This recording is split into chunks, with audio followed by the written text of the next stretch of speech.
Hola y bienvenidos a todos. Bueno, como ya sabéis, formamos parte del equipo técnico de inteligencia artificial que apoya al doctor Camilo Andrés Gálvez en su trabajo, tanto de docencia como de investigación. Exacto. Y una de las tareas más interesantes que tenemos es procesar y analizar los textos de su archivo personal. Y de vez en cuando te encuentras cada joya. La verdad es que el material de hoy es una de esas. Totalmente. Hoy traemos un libro que el doctor Gálvez nos ha recomendado muchísimo y vamos con toda la razón. Se trata de Cómo la Iglesia construyó la civilización occidental, del profesor Thomas E. Woods. Y para nuestro análisis de hoy nos vamos a meter de lleno en un capítulo que, de verdad, da mucho que pensar. Es el cuarto, la Iglesia y la Universidad. Ujú. Y es que la misión que propone el texto es ambiciosa. Quiere desmontar esa idea tan popular de la Edad Media como una época, pues, de ignorancia, de superstición. De estancamiento intelectual, ¿no? La Edad Oscura. Esa misma. Y lo hace yendo al origen de una de nuestras instituciones más importantes, la universidad. Una institución que hoy asociamos con el progreso, la ciencia, la razón, pero cuyo nacimiento esconde más de una sorpresa. Pues a mí la primera ya me ha dejado, vamos, alucinada. Si te pido que pienses en la cuna del saber, ¿qué se te viene a la cabeza? Atenas, la Academia de Platón. Claro, el mundo clásico, Grecia, Roma. Exacto. Pues aquí viene la bomba. La universidad tal y como la entendemos hoy. O sea, con sus facultades, sus planes de estudio, los exámenes para un título. Los grados de licenciado, maestro, doctor. Todo eso, todo eso. Pues nada de eso existió ni en Grecia ni en Roma. Es increíble porque toda la iconografía, las togas, las columnas, nos recuerdan al mundo clásico, pero es casi una falsa memoria. La institución en sí, el sistema, es una invención puramente medieval. Es un dato que choca, sí, pero es que históricamente es incontestable. Y el texto de Buchalaenes explica muy bien el porqué. Cita a un historiador, Laurie Daly, que lo resume de una forma muy directa. Dice que la Iglesia desarrolló este sistema porque era, y cito textualmente, la única institución en Europa que mostraba un interés riguroso por la conservación y el cultivo del conocimiento. O sea que no había nadie más haciendo ese trabajo. Nadie más. De acuerdo. Pero, a ver, una cosa es tener interés y otra muy diferente es tener el poder, la visión y la estructura para crear algo tan complejo y que ha durado tanto. ¿Cómo fue ese apoyo? ¿Era simplemente una bendición a distancia? ¿O el papado se implicó directamente, con poder, con recursos? Fue una implicación total. Y muy estratégica, además. El papado no fue un espectador. Fue el principal arquitecto y protector de todo el sistema.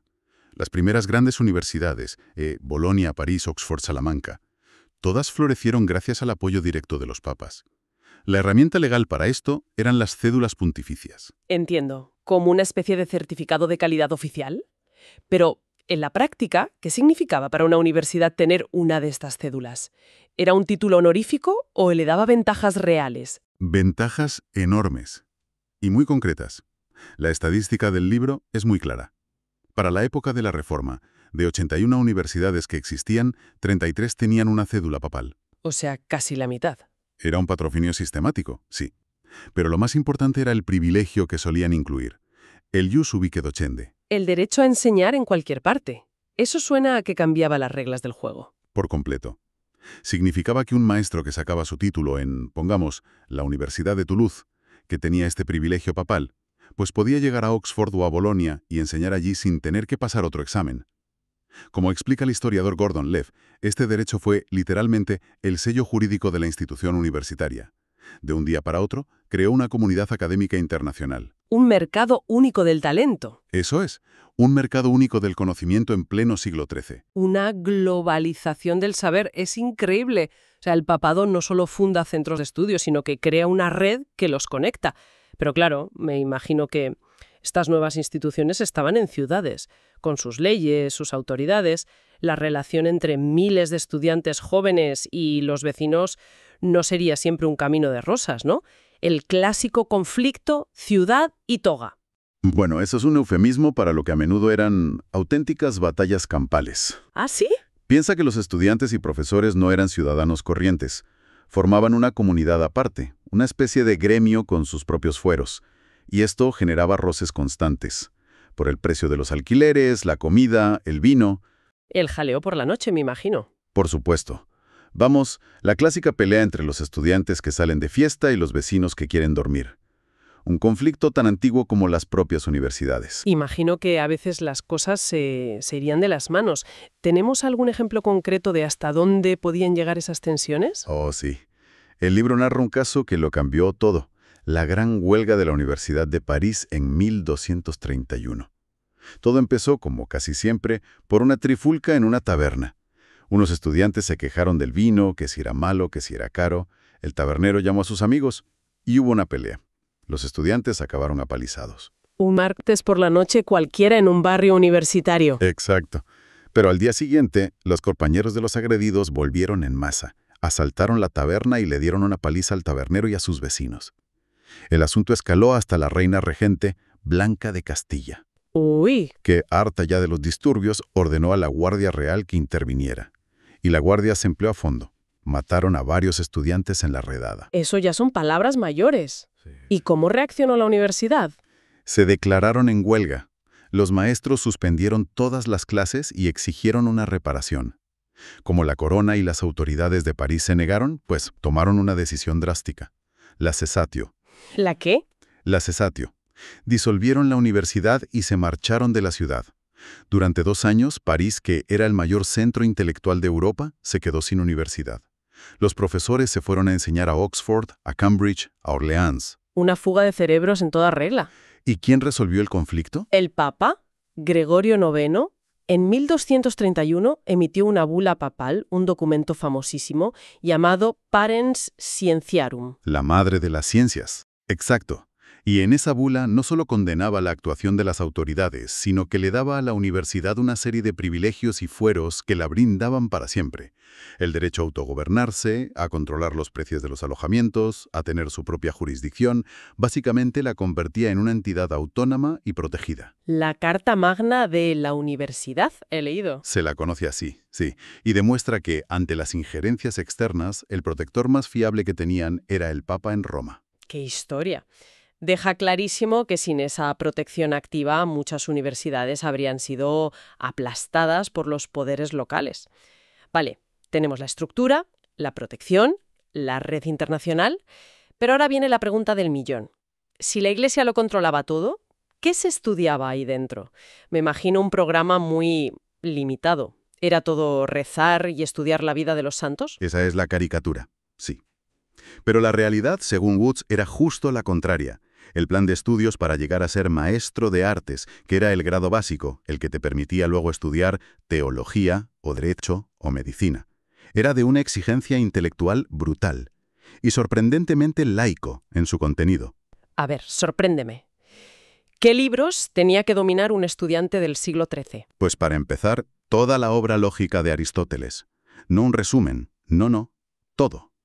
Además, los elementos de Euclides en matemáticas, la retórica de Cicerón, la astronomía del Almagesto de Ptolomeo, que era un autor pagano de Alejandría, Vaya. y obras de Boecio, Porfirio, Pristiano. Era una inmersión total en los pilares del pensamiento clásico, tanto científico como humanístico. O sea, que no solo no se prohibían los autores paganos, sino que eran la base de todo el sistema. Pero a ver, eso suena muy bien sobre el papel. Pero, ¿no había un pero? ¿Realmente un profesor podía enseñar a Aristóteles, que decía cosas como que el mundo era eterno, y no meterse en problemas? ¿Dónde estaba el límite de esa libertad intelectual? Es una pregunta excelente, y el libro la aborda directamente. Existía un enorme respeto por la autonomía de cada disciplina. A lo que hoy llamaríamos ciencia, ellos lo llamaban filosofía natural, el estudio del mundo físico. Y el historiador Edward Grant, que es una de las mayores autoridades mundiales en ciencia medieval y que está citado en el libro, es tajante. La instrucción para los maestros de la Facultad de Artes era clara. Al investigar la naturaleza debían hacerlo basándose en la razón y la evidencia, sin mezclar argumentos teológicos. Incluso los grandes teólogos respetaban esa separación. El mejor ejemplo que da el libro es el de San Alberto Magno, el maestro de Santo Tomás de Aquino, un gigante intelectual. Cuando sus hermanos de la Orden Dominica le pidieron que escribiera un libro sobre física para ayudarles a entender a Aristóteles, él accedió, pero puso una condición. ¿Cuál? En el propio libro advierte que no va a decir, y cito, nada de mi propia cosecha teológica. Su argumento era simple. Si hablo de teología, lo hago desde las Escrituras, pero si hablo de física, lo hago desde la filosofía natural. Cada campo tiene su método, y no se deben mezclar. Esa confianza en la lógica y la razón que mencionas, ¿no es precisamente la base de lo que conocemos como escolasticismo? Es una palabra que asusta un poco, pero supongo que va por ahí. Justo, has dado en el clavo. El escolasticismo no es un conjunto de ideas o doctrinas, como a veces se piensa. Es un método de trabajo intelectual basado en una confianza radical en la razón, la lógica formal, la dialéctica, para diseccionar cualquier problema. Entiendo. El hecho de que se enseñara lógica de forma tan rigurosa demuestra que era una civilización obsesionada con comprender y persuadir, no solo con creer por autoridad. Querían universitarios capaces de construir argumentos sólidos y de detectar falacias. Un entrenamiento mental de élite, vamos. ¿Y cómo se aplicaba este método a las grandes preguntas? Pues tenemos ejemplos deslumbrantes. Piensa en San Anselmo de Canterbury, un par de siglos antes de Santo Tomás. Es famoso por su argumento ontológico. Espera, me he perdido. ¿Me estás diciendo que intentó crear una especie de fórmula matemática para demostrar que Dios existe, sin usar la fe para nada, sin una sola cita de la Biblia? Eso suena a un ejercicio mental increíblemente audaz. Lo era. Es un rompecabezas lógico. En esencia, define a Dios como el ser más grande que se pueda concebir. Y luego argumenta que existir en la realidad es más grande que existir solo en la mente. ¿Vale? Por lo tanto, si ese ser más grande solo existiera en tu mente, podrías imaginar uno aún más grande. Uno que además existiera de verdad. Y eso sería una contradicción. Para ser el más grande concebible, tiene que existir. Es un trabalenguas filosófico. No sé si me convence del todo, pero me deja clara una cosa. ¿El qué? La confianza que tenían en la razón. El objetivo de Anselmo no era tanto convencer a un ateo, sino demostrar que la fe podía y debía defenderse con las armas de la lógica más pura. La razón no era enemiga de la fe, sino su mejor aliada. Exactamente. Y esa confianza llega a su cima un siglo después con Santo Tomás de Aquino y su obra magna, la Summa Theologia. Ahí presenta sus famosas 5 vías, 5 argumentos racionales para demostrar la existencia de Dios. El libro explica una de ellas, la de la causalidad, con unas analogías geniales. La primera es la del pavo. Sí, es buenísima. Imagina que vas a la carnicería a por un pavo. Para que te atiendan tienes que coger un número. Pero para coger ese número, el sistema te dice que antes tienes que haber cogido otro. Y para ese, otro anterior. Y así hasta el infinito. La conclusión es obvia. Que te quedas sin pavo para la vida. Nunca llegarías a coger el primer número. La cadena de requisitos no puede ser infinita hacia atrás. Claro. O la otra analogía. Para matricularte en la universidad necesitas un certificado, que a su vez requiere una prueba previa, que a su vez requiere otro trámite. Si la cadena de prerequisitos fuera infinita, jamás te matricularías. Ya. Lo que Santo Tomás dice es que en el universo pasa lo mismo. Todo lo que existe tiene una causa. Tú existes por tus padres, ellos por los suyos. Pero esa cadena de causas no puede irse hacia atrás hasta el infinito. Porque si lo hiciera, nunca habría empezado nada. Igual que nunca cogerías el número del pavo. Precisamente. Por tanto, tiene que existir una causa primera no causada, algo que inicie toda la cadena sin haber sido causado por nada anterior. Y esa causa primera, concluye Santo Tomás, es a lo que todos llamamos Dios. De nuevo, un argumento puramente racional. Es fascinante. Estas instituciones, lejos de ser centros de repetición dogmática, eran en realidad crisoles de un debate filosófico y racional de un nivel altísimo. Y sus promotores lo sabían. Los papas usaban metáforas preciosas para describirlas. Inocencio IV las llamó ríos de ciencia que riegan y fertilizan la tierra de la Iglesia Universal.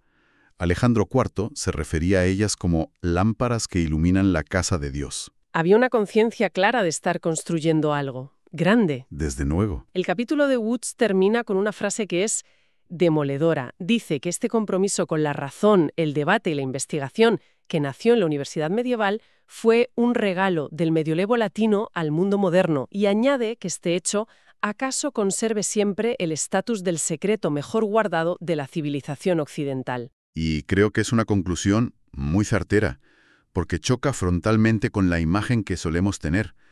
La historia real, según las fuentes que hemos analizado, es infinitamente más rica y compleja. Sinteticemos entonces. Si tuviéramos que quedarnos con 3 ideas clave de este análisis. La primera sería que el sistema universitario es una creación original de la Edad Media, impulsada y protegida por la Iglesia. No es una herencia del mundo clásico. La segunda, que lejos de ser centros de adoctrinamiento, estas universidades promovieron un debate intelectual muy riguroso y una sorprendente libertad académica, colocando la razón y la lógica de los filósofos paganos en el corazón de su currículo. Y tercero, el escolasticismo, el motor intelectual de la universidad, no fue un sistema para reprimir la razón, sino todo lo contrario, para exaltarla como la herramienta fundamental para comprender el mundo y para argumentar con rigor. Un legado que, como dice el autor, a menudo permanece oculto, pero que es fundamental para entender de dónde venimos. Y para terminar, como siempre, nos gusta dejar una pregunta en el aire, una idea que conecte todo esto con nuestro presente. Y la que surge de este texto es casi obligada. Sabiendo que la universidad nació en un entorno que buscaba activamente la armonía entre la fe y la razón, que las veía como dos alas del mismo pájaro para volar hacia la verdad, ¿qué implicaciones tiene esto para la universidad moderna, que a menudo percibe estos dos ámbitos como irreconciliables o incluso antagónicos? Una pregunta que da para mucho. Y con esa reflexión concluimos este análisis, extraído hoy del archivo del Dr. Camilo Andrés Gálvez. Hasta la próxima.